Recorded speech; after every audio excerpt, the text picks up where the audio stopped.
Ireland পৃথিবীর সবচেয়ে most powerful passport গুলোর মধ্যে ফার্স্ট হলো। এটার কারণটা আমি বলি। তারা একটু বলি যে কোন কোন বেস গুলোর উপর, এটা আমি আরেকটা ভিডিওতে হচ্ছে ডিটেলসে বলবো, এবং 10টা most powerful passports in the world এটা নিয়েও ডিসকাস করবো। তো এই 4টা 5টা কেসের উপর বেস করে নির্ধারণ করা হয় আপনার পাসপোর্টটা কত বেশি পাওয়ারফুল। এবং এর প্রথমেই হচ্ছে 50% যে ডিপেন্ড করে ভিসা ফ্রি ট্রাভেল। মানে আপনি কোন কোন কান্ট্রিতে হচ্ছে, যদি আপনার এই দেশের পাসপোর্ট থাকে তাহলে কোন কোন কান্ট্রিতে আপনি ভিসা ফ্রি ট্রাভেল করতে পারবেন, মানে যেতে ভিসা লাগবে না।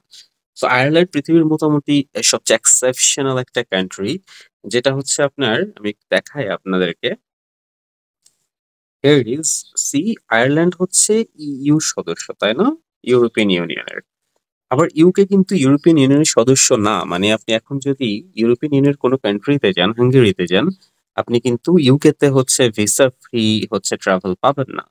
বাট আয়ারল্যান্ড হচ্ছে এমন একটা কান্ট্রি যেটা পাসপোর্ট আপনার যদি থাকে তাহলে আপনি ইউরোপিয়ান ইউনিয়নের সবগুলো কান্ট্রিতে তো আপনি যেতে পারবেনই, সাথে ইউকে তেও হচ্ছে আপনি ফ্রি যেতে পারবেন। সো এটা অ্যামেজিং একটা অপরচুনিটি। যারা আয়ারল্যান্ড যাওয়ার ইচ্ছা আছে, আয়ারল্যান্ডের মোটামুটি এই ইনটেকের আসলে আর অ্যাপ্লাই করার সুযোগ নেই।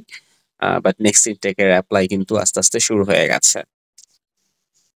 আর 10 most powerful passports in the world, 10টা কান্ট্রি। এখানে একটা মজার ব্যাপার আছে, পাকিস্তান মানে লাস্ট থেকে হচ্ছে 5 নম্বরে আছে।